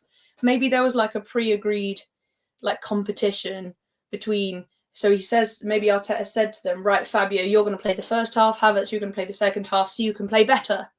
That's like the only reason I can think of that you would take him off, because I don't see like what huge difference or boost or benefit there was for bringing Havertz on. Like, he wasn't miles better than Vieira. But having said that, we will get on to Havertz because I thought he was all right, to be fair, apart from a couple of moments. But so Saka gets a 5. Maddison sent him to the cleaners. Yeah, that was not good. And then he got spanned by Maddison when it was the goal, their first goal, and like he got annoyed with himself and like stopped running. Like, he didn't try and catch Maddison up and try and get the ball again. He like he like got disappointed and stopped, which is very unlike Saka. So you're right, but maybe he is like working with an injury. Mr. B Balogun was so good during the weekend. Was he? I don't know. Saka was decent, good pen, but give the guy a rest. FFS. Yeah, I mean, the fact that you're saying that as a rival fan, everyone subscribed to Mr. B, by the way, the hive of Brentford football channel. Give the guy a rest. I think we keep saying this like week after week as Arsenal fans. Even if you're young and fit, like even if it's just a mental rest or like let's bench you for the first half to like reignite some like determination, you know, rest those legs a little bit, you know. The photos you pick up with the player ratings, very creative. Well, I'm glad you like them. I feel like we always see the same photos, you know. So I love this photo. Saka 6-5. Overall, he was underwhelming. Goal or no goal. Yeah. As you say, harsh but fair. My God, looking at these photos, no wonder we're so lightweight. Saka 6. Right, the dog and the unicorn, leave them out of this, you know? They should be able to separate their off the pitch and on the pitch personalities. Rice, the curse of Arsenal injuries strikes once again. Yes. Okay, so Gunnar Gathering reckons Havertz, the physical strength was the reason why he came on over Fabio Vieira. And to be fair, Fabio was being knocked around a little bit, but not like as bad as he was last season. He was at least like getting on the ball and stuff. So I think a little bit harsh for me.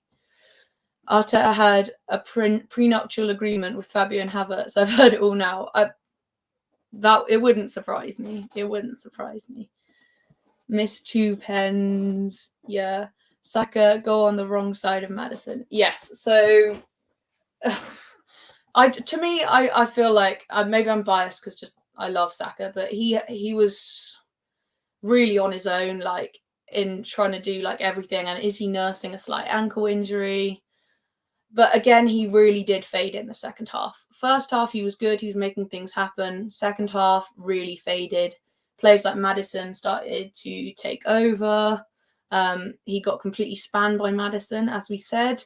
But then if this is happening, this is why we need a good backup for Saka on the right wing. So that if you can see it about the 60th, 65th minute that it's losing effectiveness or he's got a bit of a limp, take him off for another really good player. Have someone competing for that right wing role. But I do understand why he's left on, because he can create chances out of nothing. But he's not the only player in the world that can do that. There is still this over-reliance on Saka, and I love him, but I want to protect him as well. He's going to get injured. He's going to get properly injured. And then what's Arteta going to do? There's no backup. So, yeah, not as effective second half. I'm going to give him a 6. 6, yes. However, I don't know. I think I'm biased because I was sat in the corner where he ran into the crowd. So I was like 5 meters away from him. It was awesome. Arsenal Manic asks the real question, which is why is Maddison not at Arsenal? So many chances to sign him. Yes, it's a really good question. And performances like yesterday, seeing Havertz and Vieira be so ineffective in a position where Maddison would thrive. Someone put in one of the comments earlier that we could have got Ward-Prowse and Maddison for the same price as Havertz. So it does make me question. We're going to get on to Havertz. Yeah, makes me question it. Fran, I love Saka too, but he's not immune to criticism. Same with every player. Yeah, I do think he played well, though, especially in the first half. But I'll give him a 6. Static says, good show, Fran. You should do a collage of all these photos of the players. Maybe I should. That would be so funny. It would look like, especially with Vieira's one. If you've just come in, you need to go back and see the photo we used for Vieira. That was so funny. Right. So on the Saka thing, Gil, you're agreeing that we've got Nelson and Smith Rowe, but Arteta won't rotate Saka. It makes no sense. Yeah. Shai Havertz did a bit more than Odegaard, at least. Yeah, coming from a Brentford fan, that's harsh on Odegaard. Maybe I was too kind to Odegaard. So, moving onwards, let's talk about the substitutes. This is my view from where I was sat. It was amazing. It was so close. And as I was saying, I was getting quite annoyed because before he came on, Jez would hate this. He was just chatting to the other Spurs subs who were warming up in this area too. He had his hand over his mouth and was just like pleasantly chatting to one of the Spurs subs. I can't remember which player it was, but he wasn't on the pitch yet. It's a North London derby. You know, at least pretend that you're invested in the occasion and you know about the rivalry. But to me, it was just kind of like, oh, I'm playing for this club I don't really have a connection to, and here's my mate who plays for Spurs. Let's have a nice chat. Yeah, fair enough. I've probably got my rose-tinted glasses on. I respect your opinion, I hear you, but for 90 minutes, Saka did let himself down. Sorry.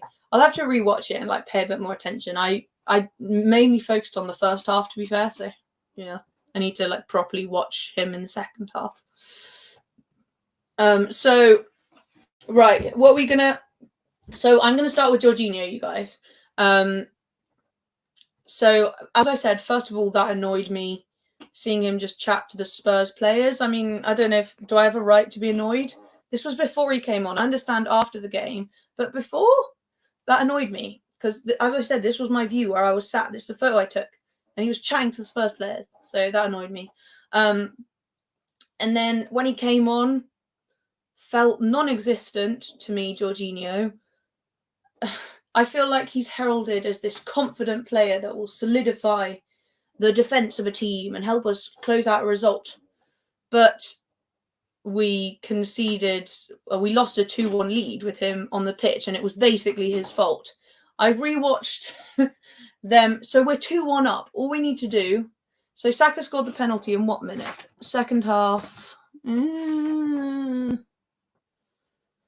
it was like a third of the way into the second half. All we need to do is like really tighten up. Like, let's not concede, okay? And then maybe we can try and get a third. But I'd have taken 2-1 with the game being how it was, having lost Rice. I'd have taken 2-1 every day of the week. Perhaps we could have just shut up shop. Let's take the 2-1 because Spurs are getting a little bit rowdy. We're kind of being torn apart a little bit. How about after the 2-1, maybe there's some kind of formation switch. Or Jorginho perhaps takes some ownership and starts to organise the defence in the way that we are told he can. But instead, straight after kickoff, as I was saying, I was still clearing beer up from someone had spilt on my seat. And I missed this because by the time I'd finished, I looked up and it was 2-2. Because it was so quick from Saka scoring the penalty and we getting 2-1 up to Jorginho's mistake leading to a goal. So Jorginho, he received the ball like he's got all the time in the world. The back four are there. Maddison's putting pressure on him. And he does this dumb thing. Like, it's like if I said, like, I'm really bad at football, right? If I said to Alex, like, oh, look at this skill I can do and, like, pass the ball under my foot, but then kind of lose it a little bit and, like, don't really have control of it. So he lost control of the ball doing, like, a pointless kind of little pivot turn thing, like, puts the ball under his foot. And Maddison can't believe it, just goes, like, thank you very much, mate. And just runs straight through Jorginho, gets the ball, no problem. Because Jorginho, on his own, like, lost balance. And Maddison just can't believe his luck, goes, thank you, and is clear on goal. Saliba, then, maybe Jorginho was just too slow, because Jorginho's lost the ball.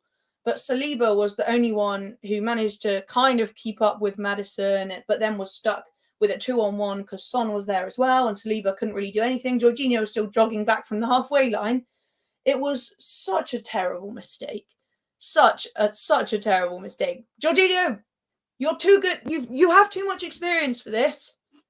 And combined with the chatting to the Spurs players beforehand, I'm not happy with you. Jorginho, you're getting a 0.5. 0.5. That's your score. I don't even know what the 0.5 is for. I'm so annoyed. He's the guy that's meant to stop it, like, solidify things. And he lets in a goal 30 seconds after Saka's managed to get the lead back. 0.5 or 0. let's see what you guys are saying about Jorginho. Posh Betty saying, I understand Jorginho coming on because of Rice's injury, but he cost us big time. El Neni would have done a better job. And El Neni was there warming up as well. Jorginho really let us down. Jez, you're saying 2, which I think is generous. Jorginho 2. Fran, these players all having nice chats, lol. Every Arsenal fan should be annoyed. Okay, I'm glad. These players don't get the NLD too much in a comfort zone. Jorginho 2. Yeah. You know who does get the NLD? Emile Smith-Rowe. And he had 4 minutes. 4! Bro. Thank you, Static. That's really kind of you. Thank you, everyone, for still being here while I just, go on. I'm so annoyed. So I'd rather have Xhaka in midfield, and I didn't rate him highly. I think a lot of us recently have been saying that we miss Xhaka, which is a mad statement in itself because he was so bad for so long. So yeah, it would have been nice to have Xhaka. What was it? I think it was Arsenal Vision or Arsblog today was saying how Xhaka used to bring the players in for a huddle after every goal to reset, take a minute, gather ourselves as a team. And I feel like we don't see that so much anymore, on pitch, quick huddles. It's just kind of, it's like everyone's slowly losing their heads with no direction. It's a mess. So just saying none of them get it about the NLD games because they play for the money, not for the badge anymore. Emile Smith-Rowe, I think, plays for the badge, and we're going to lose him if we don't treat him with a bit more respect. He's got trust the process tattooed.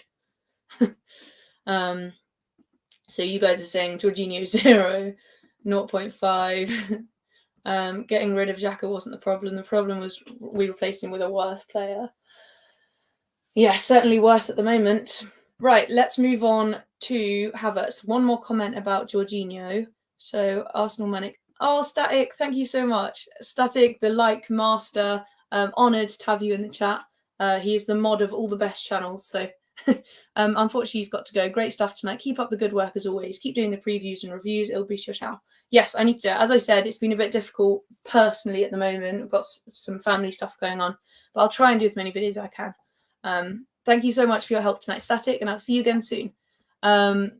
Back to Arsenal. Thank you, Static. Right, let's see if we can get to 30 likes. That'll be the most I've ever got. It would make my day. Please. Take care, everyone. Thank you, Static. I'll have to get you on the show again soon. But let me go back to this comment. So Jorginho is a statue. He's only good if we are a few goals to the good and have to retain boring possession and see the game out. Yeah. Even then, is he good? I don't know. As I said, he lost the ball for their second goal and then just disappeared. Where are you sprinting to get back? He just doesn't have the legs. Which, when you're playing a game like Spurs, I know we didn't have much of a choice because it's either him or El Neni. Their whole thing is attacking with pace on the counter. And Jorginho versus Maddison? Nah. Doug, I know you don't mean this, but that sounds so sarcastic. Congratulations, Doug, by the way. Great channel. And you just got a new little baby. Or are you expecting one? Yeah, lovely guy. But are you being sarcastic? Because you've just come in after I've done the biggest rant. So, yes, I really enjoyed it, Doug. No, I didn't enjoy it. No. Havertz. Right. So, first of all, being so close to where they were warming up, Havertz is taller than he looks. I didn't realise how tall he was. You can't really see it on the telly. And he came on for... What minute was it? Let me go back to the substitutions. So I think it was about the 78th. No. Havertz came on. I believe it was at half-time, wasn't it? Because we were saying, why did Vieira come off? Yeah, so half-time, Havertz came on. And I was quite impressed, actually, to begin with, because I was really close to where he was playing in that kind of left 8 role. And he really was actually asking for the ball going into tackles, really looking like he gave a shit, basically, which is kind of what, when I've been watching before, like I've kind of gone like, do you care, like type thing. But he really does seem like invested in it and is trying to do well. So I was actually impressed. It was just like he didn't like create much. He didn't get that goal again. And I feel like he started the second half well, but then kind of faded as Spurs got more and more dominant. He wasn't really like the target man that we hope he is going to be. Like he's so tall, like just ping some headers into him, but he's not playing up front. He's in the Vieira kind of role, but he did actually start well, I thought. If you go back and watch the beginning of the second half, he's actually like really trying to do something. Thank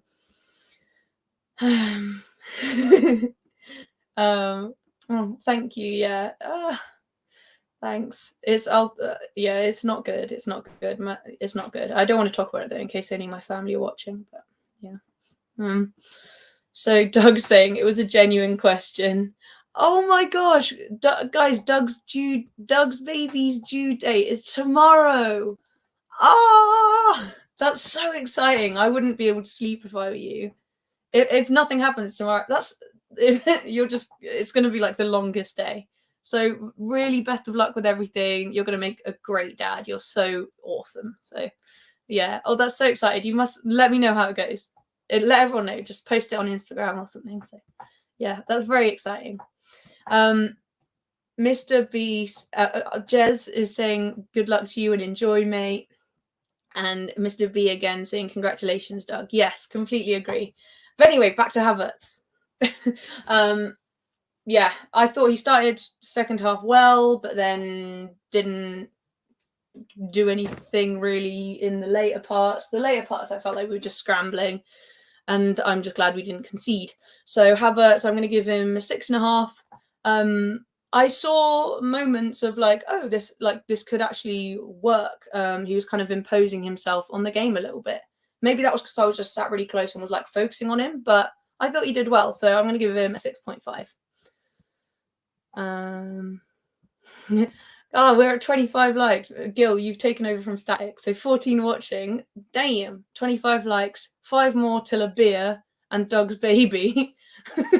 What?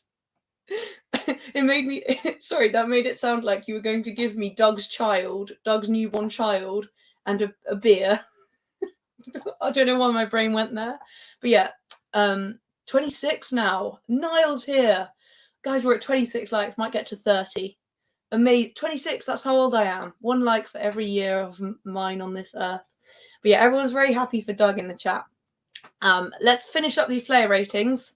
For those of you who didn't see the Vieira photo, it's so beautiful. It looks like it looks like it could be like Fabio Vieira, like, and then songs about love. It just cracked me up. I think when I do player ratings, I'm gonna have to find like weird photos of the players again next time. So, let's go back and finish the player ratings. Nelson, what did we think, Nelson? Oh, I love a beer. I'm sober, but I really do love a beer. So thank you, Niall, for coming. It's okay. That looks like Luca, that picture. It does look a bit like Luca. But anyway, Nelson, he came on about 80 minutes. And for me, he just didn't really have enough time. Like, what are you going to do in 10, 20 minutes? I was impressed by him, really, because I was sat like right on that side again, where him and Havertz were. They didn't really have much chemistry together though, but Nelson was like in all the right areas, didn't really get much service, but looked exciting when he got the ball. I'd have liked to have seen him get a bit longer. He's a natural winger, and Jesus was on the wing for most of the match. Stop playing players out of position. Would have been nice to see him come on earlier or start. Give the boy a chance. He's just signed a new contract. So I'll give Nelson a 6.5. Same as Havertz. And poor ESR. Yeah, who's Nelson? Lol. Someone who deserves more playing minutes, I think. But I know we don't see what they do in training and stuff. But to me, it just seems like put someone who's a natural winger on the wing. Call me mad. Vieira showing off his muscles. Oh, yeah, he's beautiful. Looking forward to seeing Nelson play on Wednesday. Yes, I hope he gets more minutes. He's an exciting player. You know, why has he signed a contract if he can't be used when our other winger is injured, Martinelli? So it's kind of deflating for him, though, that Jesus is going to play ahead of him, even though Jesus isn't natural winger. I'd have started Jesus in the middle and have Nelson on the wing. You can always take Nelson off if he's not having like a good impact. But I think someone was saying that the plan was to overwhelm Tottenham, get 2 or so goals up by half time, and then you can make a few subs. But that isn't what happened at all, really. And our squad just got weaker and weaker with Rice coming off. Yeah, that really did make a big difference, having Rice come off. But ESR, he's brought on in the 97th minute. I think basically the whole last 20 minutes of the match were just scrambling, okay, trying not to concede, maybe getting the odd chance, but not. The players looked deflated, they looked tired. It just didn't feel like there was that excitement in the stadium, and the fans, we didn't have much to cheer about. It was just bad. And I think that ESR coming on maybe the 75th minute, about when Nelson came on. Imagine Nelson and ESR coming on. How much of a boost that would have given the players and the stadium, because we were saying that the players don't understand what the North London derby is, but ESR understands. He's got trust the process tattooed on him. Bring on ESR in the 75th, 80th minute. It's a piss take. Bring him on in the 97th minute. What's he going to do? It was just a case, as I was saying earlier, of throwing everything at the wall and hoping it sticks. I would be offended. I would rather stay on the bench than come on in the 97th minute. You know? Yeah. Arsenal Manic saying this player has no ambition, should leave. I think you're talking about Nelson, but get a few minutes here and there. Have self-respect, Nelson. But we don't know what he was told, to sign the new contract. Were we told you're going to be second choice, you're going to be back up to Martinelli, but Martinelli's injured and now he's still not playing, you know? Nelson 4, better off at the Battle of Trafalgar. Hey, nice. Or on the column in London. Anyway, so for the time he had, he did okay. You guys are saying 7, 6. He just didn't have enough time. And I all thought it was a Luca holiday snap. And you're saying again, he's not really in the manager's plans. Clearly not. Right, ESR, why bother to bring him on? Pathetic, forgotten man. Yeah, I think we all just feel for him. And the ovation he got when he came on was amazing. It would have been such a great boost to have him on sooner. And still, Eddie wasn't taken off. What are you expecting? A miracle 98th minute winner from Eddie? Okay. But his performance had just been getting more and more quiet. Eddie's. Just accept that reality and bring on someone who might actually have an amazing impact later on in the game, like ESR. But he had 3 minutes. So again, Gil is saying, how can we rate him on 4 minutes? We can't really, can he? I really feel for him. I really feel for him. I hope Arteta knows what he's doing and he's not just crushing Emil's confidence. So, yeah. ESR, what can we give him, really, apart from a 6.5? So, Jorginho's got a 0, and Havertz, Nelson, and ESR have got a 6.5. I think that's fair. Right, I'm getting tired, so we're going to finish up soon. I've nearly been on 2 hours. Can you believe it? I'm not going, though, until we get to 30 likes. Holding you all hostage. Right, so why did we not win? That is the basic question. Please, if you can, summarize it in the chat. Why did we not win? Why does it feel like a loss? After what we've spoken about today, I do feel like it's a combination of different things. A few of them I got written down here. Injuries, we can't ignore it, but it's not an excuse either. The squad should be good enough that we can deal with injuries, and it's better. It is better. We've got Rice now for Partey and stuff. Havertz was all right. Substitutions and when they were done, to me, I feel like the second half became so stale at about 75 minutes. And that's when Nelson did come on. But you've got Saka still on the pitch, limping around. Odegaard had disappeared. Who else? Eddie, not really doing anything. Maybe a double substitution at that point. You know, we had the 2 substitutions at half time, but when it's still not working at about 75 minutes, why not bring on ESR and Nelson? But then if that hadn't gone well, then in hindsight, we would have said like, oh, was it too much of a change? I don't know. The squad just wasn't good enough with Trossard out, Partey out, Martinelli out. The squad depth, I can't even blame squad depth, or did the players just not really step up to the mark? When it became 2-2, we still had 20 minutes to go. And our key players like Odegaard, Saka, Jesus, they're like the best ones, right? Well, the defence is all still really strong. Our defenders were still on. Midfield's a bit more icky, but our key players are still on. We had 20 minutes to go. And we never looked like taking the game by the scruff of the neck and scoring. Where were the tackles back at Tottenham? You know, they really just were building into the game and we seemed to have no response. So, yeah, in the end, I think we were lucky it was a draw.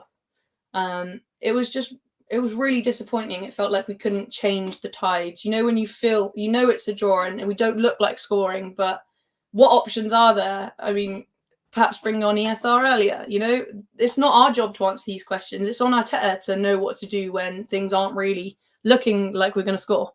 It's not our job, and he couldn't do it, in my opinion. So let's try and get to 30 likes. That looks like a passive-aggressive smiley face, like when you're annoyed, you know. So, guys, why didn't we win?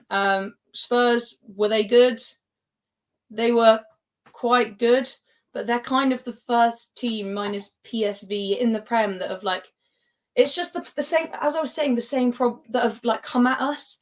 And I think when teams come at us and try and disrupt and don't give us space to play our game, then it really rattles us.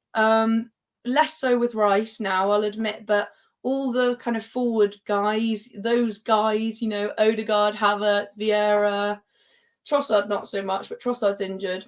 When our best players are out, do we have the spine to deal with teams that come out and disrupt our play? I'm not sure we do. So Arteta has too much doubt in himself and it's reflecting on the team. Instead of kicking on from last season, we've gone backwards. And I think that's a very valid way to feel and argument. I was actually feeling really confident, actually, like I was thinking, okay, we know what we're doing, and it was like more controlled and we're switching things up and there's more depth. I was feeling quite positive until this game, and I don't know whether I'm being knee-jerk, but I think I'm probably being, this is why people don't like Arsenal fans. Now I'm like, it's the end of the world, our players are terrible, our squad is terrible, blah. And if we win next week, then I've forgotten everything, you know. But I think I can only say what I see, you know, and what I saw in that game. And just because I think these guys had a really bad match doesn't mean that I think the season's over. I'm just talking about this match on its own, not good. You know, we might be better again next week. But I think we should be allowed to criticise players. However, I don't...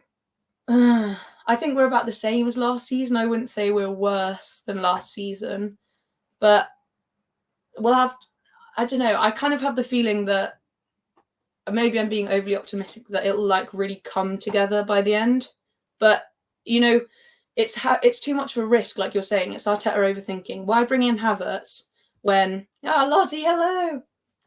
Why bring in Havertz when there's ready-made players that we know are on form, like Maddison? To me, that's just looking like a weird situation. We could have just added in like 2 or 3 ready-made players that are ready to go, on form, and definitely up the level instead of gambling on Havertz especially, and bring in a goalkeeper, which did we need to really up the level? It's just looking a bit dodgy. Rice, amazing. You you know, he's definitely great, but have we really improved since last season is the question. So Lottie, hello. I love it when she comes in the chat. This is my sister, Lottie, and also my boss. I thank you. Right, Jez's identity is being being questioned. That's definitely Jez. He's using lingo such as bodied. I know this. Odd. It is Jez. Okay, that is Jez. So look, bad performance. Next slide. Any questions? I met Kenny Ken. Yeah. He's like way like taller in person. Lottie, give me a like. I'm trying to get to 30. It's more than I've ever got before. Like for 28. Fran will be 2 away from 30. Come on, Lottie. I'll have to make you an admin too, Gil. But yeah, I met Kenny Ken, and you know when you're like looking at someone from far away, going like, "Is that who I think it is?" He was a few rows back from me, but like. The guy is like massive in person. He even said to me himself, he was like, yeah, I know I look really different. I'm built like a brick shithouse, if you'll excuse the language. And he is like, he's so tall and he's stacked. So I was like, what? But what a nice guy. I didn't even think he'd know who I was, but he just turned around and he said like, oh, hello, it's you. And just gave me like the biggest bear hug. And I've only been on a stream with him once. But he was so lovely, and that's why I love the Arsenal fan base, because I've not been watching football nearly as long as like anybody else, basically. And Jez and those guys will tell you I know nothing about this club from like a few years before, like 5 years ago, because that's when I started watching football. But like every single person that I've met is so nice in person, especially Kenny. That was so lovely. And like Lee Judges, I haven't met Jez yet, but such a welcoming fan base, like even to people that are new. So yeah, that was a very nice thing to happen. Mate, so he's like, I don't know, you'd have to ask him, but it felt like he was like 6'4". I guess when you see someone on camera, obviously they look like smaller, but he even said like, yeah, stacked, so like really muscular. Big Ken, Fran's bodyguard. I would be so comfortable with Kenny Ken being my bodyguard. He's like so strong. That guy D, hello, welcome. And yeah, Kenny Ken, my mate. I couldn't believe it. It was so cool. Look how happy I am. But yeah, he was so lovely, so lovely. Right. Some people are just arriving. Please hit the likes. We're trying to get to 30 likes. Hello, Danny. And hello, that guy D. We're nearing the end, but you need to go back and watch if you want to see Fabio Vieira looking like he's written a love song album. You'll see what I mean when you go back to the player ratings. Oh, I'm not 6 foot. I'm like 5'7", I think. Yeah, so maybe he's not that tall. But anyway, right, so we're getting to the end now. Thank you for watching. Thank you so much for being here. I've been on for like 2 hours, I think. It feels like it anyway. Just needed to like completely get things off my chest. I'm sorry it got a bit heated. Dag ID, if you have a watch back, go to the player ratings. That's definitely the best bit. I started off a bit nervous. Then once I got going, it got quite animated. So thank you so much, everyone. Oh, you legend. I hit likes for channels I've subscribed to as soon as I see notification. Thank you. Yes, turn on the notification bells next time, guys, and I will try and do a preview or a match review of our midweek Brentford match. Might be good to chat to Mr. B, because he will probably be doing a Brentford preview. And Kenny is 6'4". Yeah, you wouldn't know it at all, like seeing him on camera. Obviously, because he sat down. But yeah, I was shook. Right, so thank you so much, guys. I feel a bit more relaxed after that massive rant.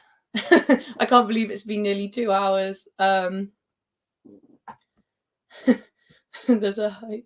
Anyway, Kenny's just lovely. He was so lovely to meet. I was so happy. So while you guys disagree about Kenny's height, I would just say, if you've enjoyed the stream, let me see if I can show you something. Please do have a look at my artwork and stuff at golantho.com. I'm just, I hate doing self-promotion, but I do art and stuff like this. So I painted Timber. Ugh, you can't really see it. And he liked it on Twitter, which was like the most exciting thing that's ever happened to me ever. So I do paintings of our players because I'm a bit sad. And you can see them all on my website, goalartso.com. And there's also clothing and stuff I make from the artwork. And I'm trying to spread the word about that. So please do check it out if you're still here. And yeah, right. Jez, I believe you. Arsenal Manic, you don't believe that Jez is in the stream. Then you don't believe that you're too much of a skeptic, Arsenal Manic. But anyway, thank you so much, guys, for watching. Yeah, I feel a bit better, but still really frustrated. Bring on the next match. Let's come back fighting because that was not good. Have a good week, everyone. I'll see you again soon. I'll try and do a review of the next match. But as I said, it's a bit difficult at the moment. We've got like some really stressful things going on in my family. So, but I really appreciate you being here, and I'm sorry for the lack of consistency. I was going to change the channel, but I didn't, Mr. B. So good night, everyone. Subscribe to each other. Have a great evening, and I'll see you again soon. Bye. I hate this bit. Okay.